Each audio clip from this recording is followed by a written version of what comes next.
Students, तो फिर से हम आज सब्जेक्ट वर्ब कॉन्कर्ड का टॉपिक करेंगे अगेन। 9th क्लास का हम ये टॉपिक कर रहे हैं, ग्रामर का टॉपिक है आपका, ठीक है। प्रीवियस क्लास में हमने इसके 3 रूल जाने थे। उससे पहले हमने थोड़ा बेसिक भी इसका सीखा था कि कहाँ कहाँ हमको इसका यूज़ करना होता है, कैसे हम इसको सेंटेंस के अंदर जो है मेन वर्ब को लिखेंगे या फिर जो हेल्पिंग वर्ब को किस हिसाब से हमको फिलअप करना है। एक ही कंडीशन है इसकी, इस पूरे टॉपिक की। वो टॉपिक की कंडीशन ये है कि आपको क्या करना है कि खाली सब्जेक्ट का ध्यान रखना है और क्या ध्यान रखना है, कुछ एक स्पेशल रूल्स का ध्यान रखना है। उसी के बेसिस पे आपको जो ब्लैंक स्पेस इसमें आएगा उसके अंदर मेन वर्ब या हेल्पिंग वर्ब को अप्लाई करना है। यदि सब्जेक्ट सिंगुलर है तो सिंगुलर हेल्पिंग वर्ब का और मेन वर्ब का यूज़ होगा, यदि प्लूरल है तो प्लूरल हेल्पिंग वर्ब या प्लूरल मेन वर्ब का यूज़ वहाँ पर हम लोग कर देंगे, ठीक है। टेंस की स्टेप बाय स्टेप सारी हमने क्या है कि हेल्पिंग वर्ब्स देखी थी। हेल्पिंग वर्ब को ऑक्सिलरी वर्ब भी कहते हैं, ये मैंने आपको फर्स्ट वीडियो में बताई थी ये चीज़। या अगर नहीं समझ में आए तो दोबारा से वीडियो को आप देख सकते हो। आज जो आपकी क्लास है उसके अंदर जो है आपका उसके नेक्स्ट 3 रूल मैं आपको आगे से बता रही हूँ। 3 रूल पहले बता दिए, 3 रूल आज की क्लास में मैं आपको एक्सप्लेन कर देती हूँ। वैसे तो क्या है कि थोड़े इजी रूल है, आपकी बुक में दे भी रखे हैं, लेकिन इसको क्या है कि एक्सप्लेन कर देती हूँ तो ज़्यादा समझ में आएगा, क्योंकि क्लास में पढ़ी हुई चीज़ ज़्यादा समय तक याद रहती है। और ऐसा माना भी जाता है कि जो चीज़ हम सुन के जो पढ़ते हैं वो लॉन्ग टाइम के लिए हमारी मेमोरी में फीड हो जाती है, वो हमको ज़्यादा याद रहती है, ठीक है, बजाय पढ़ के। मन ही मन में आप लोग पढ़ते हो, रूल को पढ़े तो अच्छा ठीक है ये रूल है, ये हमने पढ़ लिया, फिर होता है क्या एग्जाम में जाकर कंफ्यूज हो जाते हो। सुनी सुनाई बातें याद रहती है, उसी तरीके से जो हम सुनकर जो पढ़ते हैं वो चीज़ हमारी ज़्यादा याद रहती है। इफेक्टिव है ये चीज़ थोड़ी बहुत, है ना। ये तो देखो हमेशा की तरह क्या है कि मैंने यहाँ पर लिख दिए हैं आपके रूल्स। जो आपको नोटबुक के अंदर काम करना होता है ना, उस अकॉर्डिंग मैंने यहाँ पर आपके रूल लिख दिए हैं पहले की तरह। जैसे अपने प्रीवियस क्लास में किया था, 3 रूल मैंने ऑलरेडी लिख दिए थे और आपने वीडियो को मतलब कि मेरे समझाने से पहले आपने इसका स्क्रीनशॉट ले लिया था और नोटबुक में काम किया था ना। उसी अकॉर्डिंग आज भी क्या करना है कि पहले आप लोग क्या है कि इन 3 रूल को क्या है कि उनका स्क्रीनशॉट अच्छे से ले लो, क्योंकि बाद में यहाँ पर मैं चौक वगैरह चला दूंगी तो आप कहोगे नहीं समझ में आ रहा है, ये नहीं आ रहा है, वीडियो को पॉज करोगे, रिमाइंड करोगे, पता नहीं क्या क्या करोगे। तो पहले है कि इसको क्या है कि स्टार्ट करने से पहले आप स्क्रीनशॉट ले लो अच्छे से,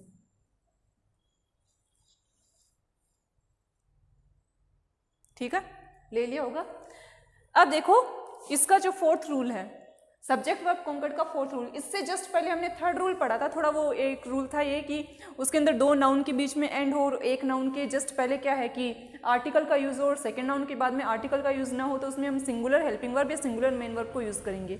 यदि जो है कि मतलब एंड दे रखा है और एंड से दोनों नाउन कनेक्टेड है और दोनों नाउन के बीच में आर्टिकल दे रखा है, तो हम क्या करेंगे प्लूरल हेल्पिंग वर्ब को वहाँ पर अप्लाई कर देंगे या फिर प्लूरल मेन वर्ब को लिख देंगे। रूल नंबर 3 बहुत इंपॉर्टेंट रूल था, उससे रिलेटेड एक ना एक पेपर में आपकी क्वेश्चन जरूर आएगा। आज बारी कर लेते हैं हम बात रूल नंबर 4 की। स्टूडेंट्स, जो रूल नंबर 4 है इसके भी 2 मतलब कि इसके अंदर दे रखे हैं टाइप्स दे रखे हैं, 2 कंडीशंस दे रखी है, ठीक है ना। जैसे उसमें थी वैसे इसमें क्या है कि पहले क्या है कि इसमें पर्टिकुलर वर्ड्स को आप लोग याद कर लो। इसके अंदर ज़्यादा कुछ नहीं करना है। इसके अंदर क्या है कि रूल नंबर 4 को देखो क्या दे रखा है इसमें कि all, many, both, several, few, a few, the few आदि शब्दों वाले वाक्यों में प्लूरल वर्ब का यूज होता है। क्या करना है कि इन वर्ड्स को आप लोग याद कर लो। ऑल का मतलब सभी, मैनी का मतलब कई, सेवरल का मतलब भी कई से होता है, फ्यू का मतलब कम, ठीक है ना, ए फ्यू का मतलब थोड़ा कम, ठीक है ना, द फ्यू यानी कि कुछ ही कम, ऐसा कुछ है। ये आपकी जो है ये वर्ड्स जो दे रखे हैं आपको इनको याद करना है। रूल नंबर 4 के अंदर क्या करना है, ऑल, मैनी, बोथ यानी कि दोनों, several, few, a few, the few आदि जो वाक्य किसी भी सेंटेंस के अंदर आ जाते हैं आपके, तो आप उसमें क्या करोगे कि प्लूरल वर्ब का वहां पर यूज आप लोग कर दोगे। फॉर एग्जाम्पल कि many boys blank space playing was या फिर वर, वाज या फिर वर में से इस तरीके से आपके क्या होंगे परीक्षा के अंदर ये दिया हुआ रहेगा। तो यहाँ पर क्या दे रखा है, मैनी। अब देखो यहाँ पर मैनी दे रखा है, मैनी का मतलब हो गया कई। आप लोग जानते हो कि ये सारी जो वर्ड्स हैं ये खुद में ही क्या है कि प्लूरल का साउंड दे रहे हैं कि नहीं दे रहे हैं। बोथ में 2 चीजें आती है, सेवरल में कई, कई में आ रही है तो कई में एक तो पर्सन की बात हम कर नहीं रहे हैं, हम 2 पर्सन की या 2 पर्सन से ज्यादा की बात कर रहे हैं। इज दैट क्लियर, है ना। तो उसी तरीके से क्या है कि सारे के सारे जो वर्ड्स हैं ये प्लूरल का ही साउंड देते हैं, आप चाहे इसको बोल कर देख लो। तो इनमें क्या करना है कि आपको क्या करना है कि जब भी आ जाए तो आपको प्लूरल हेल्पिंग वर्ब अप्लाई कर देनी है।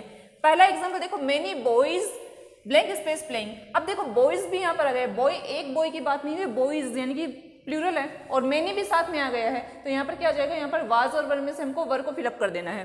तो यहाँ पर देखो मैनी बॉयज वर प्लेइंग, हो गई ये चीज, आ गई बात ध्यान में। नेक्स्ट देखो इसी का एग्जांपल है, यहाँ पर क्या दे रखा है कि several states blank space clean. State का मतलब राज्य, कई राज्य हैं जो स्वच्छ हैं।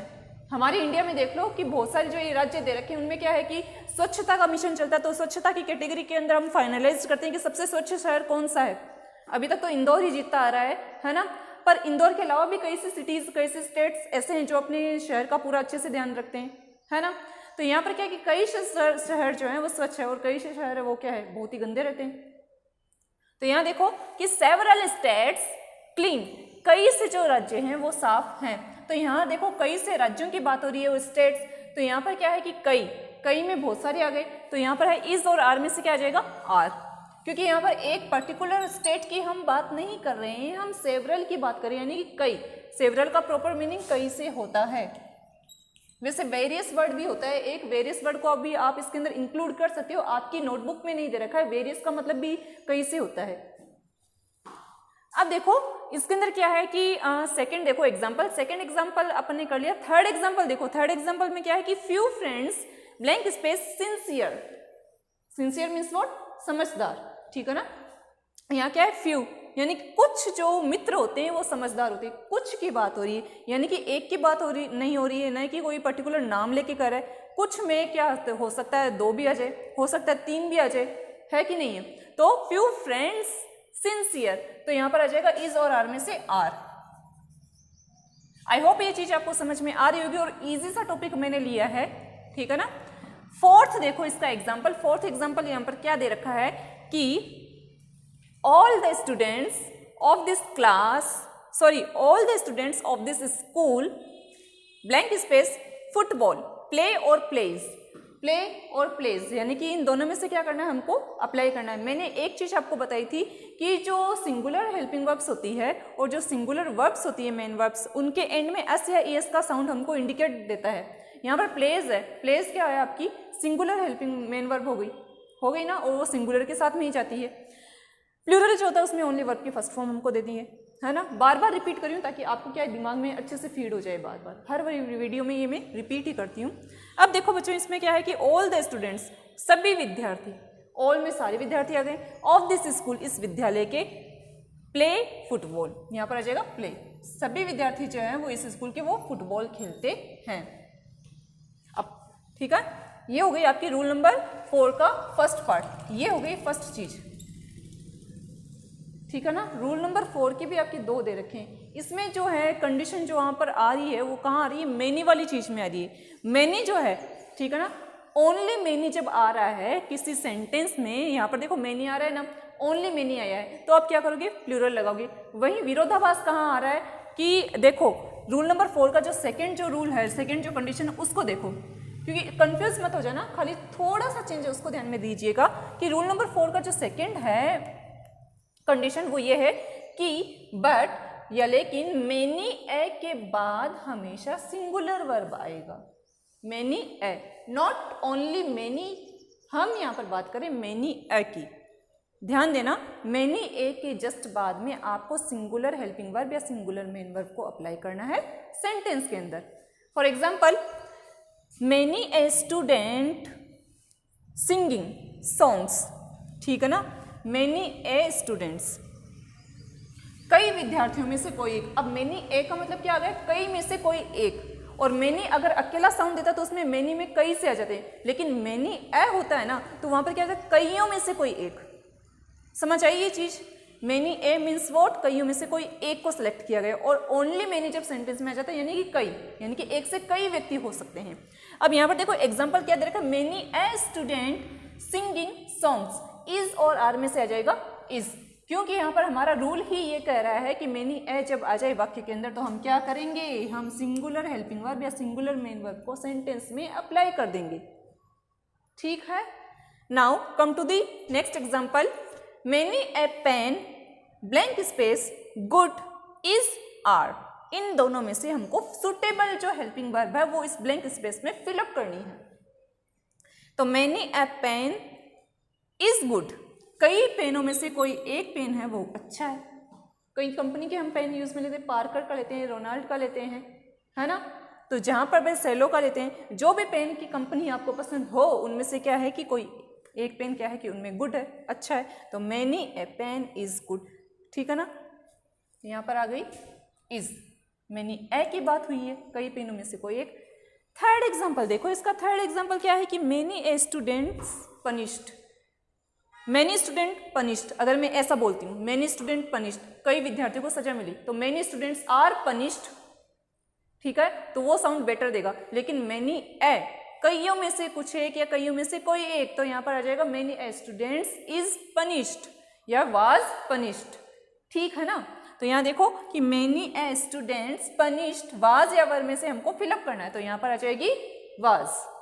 रीजन इज दैट कि मैनी ए का यूज यहाँ पर सेंटेंस में हुआ है, ठीक है ना। अब बच्चों देखो देखो ये वाले जो है रूल नंबर 4 का एक बार ये वाला एग्जांपल देखो। यहाँ पर मैंने लिखा था कि मैनी बॉयज वर प्लेइंग, लिखा था ना। अब देखो यहाँ पर बाई चांस मैं ये लिखा देती हूँ कि मैनी ए बॉयज, ठीक है ना, तो यहाँ पर आ जाएगा वाज। मैनी ए बॉय होता ना यहाँ पर, तो यहाँ था वाज। समझ गए होगे आप लोग। फोर्थ एग्जाम्पल इसका देखो, फोर्थ एग्जाम्पल दे रखा है कि many an accident blank space serious, was और वर में से। कि एक्सीडेंट तो बहुत सारी होती हैं, दुर्घटनाएं तो होती है, लेकिन क्या है कि कुछ सीरियस होती है, कुछ माइनर होती है ना। तो यहाँ पर क्या है कि कई से एक्सीडेंट होते हैं, वो क्या होते हैं, सीरियस होते हैं, गंभीर होते हैं, ग्रेविटिशियस होते हैं। तो many an accident was serious, कई से जो घटनाएं होती है, दुर्घटनाएं होती है, वो ही सीरियस होती है। समझ आ रही है ये चीज। नोट डाउन करते जाना अपनी नोटबुक में, अच्छे से करना और अच्छी हैंडराइटिंग में काम करना, और एक ही वे में इसका काम आना चाहिए। ये हो गया क्या है आपका रूल नंबर 4। रूल नंबर 4 की 2 कंडीशंस है। क्या है कि ये सारे वर्ड्स आपको याद करने हैं। ओनली मैनी आ जाए तब तो आप क्या करोगे कि प्लूरल हेल्पिंग वर्ब लगाओगे और प्लूरल मेन वर्ब लगाओगे। सेकंड कंडीशन ये है कि ओनली मैनी ए सेंटेंस के अंदर आ रहा है, तब आप क्या करोगे कि वहां पर आप लोग सिंगुलर हेल्पिंग वर्ब को या सिंगुलर मेन वर्ब को अप्लाई कर दोगे सेंटेंस के अंदर। अब है रूल नंबर 5। रूल नंबर 5 क्या कह रहा है कि मच के साथ हमेशा सिंगुलर वर्ब आएगा। मच का मतलब क्या होता है, ज्यादा, ज्यादा से ही तो होता है मच का मतलब। ज्यादा ये हो गया कि मच का मतलब अपन काउंट नहीं कर सकते उस चीज को, अनकाउंटेबल है, ठीक है ना, काउंटेबल नहीं है, अनकाउंटेबल चीजों के साथ में हम मच का प्रयोग करते हैं। मैनी का प्रयोग होता है तो उसमें काउंटेबल चीजें आ जाती है, पता होगा ये चीज। अब मच है, मच का मतलब होता है कि अनकाउंटेबल चीजों के साथ में अपन मच का यूज करते हैं। यहाँ पर रूल नंबर 5 क्या कर रहा है कि मच के साथ हमेशा सिंगुलर वर्ब आएगा। क्यों, इसका भी एक रीजन है। तो एग्जाम्पल देखो इसमें क्या दे रखा है कि फर्स्ट एग्जाम्पल है कि much milk blank space sold today, ठीक है ना। तो यहाँ पर बात किसकी हो रही है, मिल्क की हो रही है। अब बात बच्चों मुझे ये बताओ कि जो मिल्क है उसको आप क्या गिनने बैठोगे क्या? हम उसको काउंट कैसे करते हैं मिल्क को, 1 किलो 2 किलो आधा किलो पाव ऐसे करते हैं, है ना। हम ऐसे थोड़ी ना करते हैं, उसकी बूंद बूंद गिनने थोड़ी ना बताते हैं कि 1 बूंद हो गई 2 बूंद हो गई 3 बूंद हो गई, नहीं करते हैं ना ऐसा। तो क्या है, इसलिए यहाँ पर इन सब जो अनकाउंटेबल, जो मतलब कि एक तरीके से ये ले लो कि जो तरल पदार्थ होते हैं ना, जो अनकाउंटेबल होते हैं, उनके साथ में हमेशा मच का यूज होता है। ये चीज ध्यान में रखो खाली कि जो लिक्विड चीजें हो गई ना, उनके साथ में क्या है कि, या फिर जो चीजें क्या है कि वे में जा रही है, फ्लो में जा रही है, ठीक है ना, उनमें क्या है कि हमेशा जो है वो अनकाउंटेबल होती है और उनके साथ में मच का यूज होता है। और ऐसी कंडीशन में हम क्या करते हैं, सिंगुलर वर्ब या सिंगुलर हेल्पिंग वर्ब को अप्लाई कर देते हैं। तो much milk sold today, was या वर, तो यहाँ पर आ जाएगा was. Much milk was sold today, ठीक है ना। नेक्स्ट आपका क्या दे रखा है कि नेक्स्ट आपका है एग्जाम्पल कि there blank space much water in the river.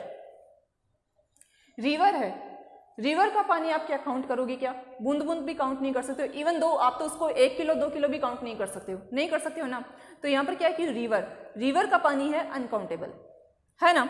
तो यहाँ पर क्या है कि पानी है वो भी अपन काउंट नहीं कर सकते। तो there is much water in the river, आ गई ये बात ध्यान में। तो मच के साथ में क्या आ जाएगी, सिंगुलर हेल्पिंग वर्ब। तो सिंगुलर हेल्पिंग वर्ब यहाँ पर इज और आर में से फिलअप हो गई इज। तो there is much water in the river, ठीक है ना। जो नदी है उसके अंदर क्या है कि थोड़ा पानी है, ठीक है ना, ज्यादा पानी है। Much noise being made, is और आर में से। अब बच्चों ये बताओ कि जो नॉइज होता है, जो शोर हम करते हैं, उसकी क्या हमको काउंट हो सकता है कि शोर? नहीं हो सकता है ना। हम क्या करते हैं कि खाली जो वॉइस होती है ना, वॉइस अपनी पर्टिकुलर पर्सन की जो वॉइस होती है उसकी कितनी डेसिबल जा रही है उसी को काउंट करते हैं। हम ये नहीं देखते कि जो बहुत सारा शोर हो रहा है, कितनी मात्रा में शोर हो रहा है, कौन कौन शोर वो कर रहा है ना। तो यहाँ पर जो है नॉइज भी अनकाउंटेबल चीज है। तो मच नॉइज बीइंग मेड, यहाँ पर आ जाएगा इज, जस्ट बिकॉज की noise is also uncountable thing. That is why we use singular helping verb in this sentence. आई बात ध्यान में? ये आपके जो रूल्स हैं, ये 5 रूल मैंने आपको करवाए, 2 रूल आज की क्लास में करवाएं, क्योंकि इनमें क्या है कि जो rule number 3 and rule number 4 ये थोड़ी बड़ी रूल है। इनमें क्या है कि सब रूल्स भी दे रखे हैं, इनके खुद के तो हैं लेकिन सब रूल्स दे रखे हैं, यानी कि ठीक है ना। इनकी 2 कंडीशन यहाँ पर पड़ी है, रूल नंबर 5 पड़ा है। आपको ज़्यादा कुछ नहीं करना, आपको ये वर्ड्स याद कर लेने और इसके अंदर मैनी ए को ध्यान में रखो। मैनी ए आ जाए तो सिंगुलर हेल्पिंग वर्ब और ओनली मैनी आ जाए तो प्लूरल हेल्पिंग वर्ब।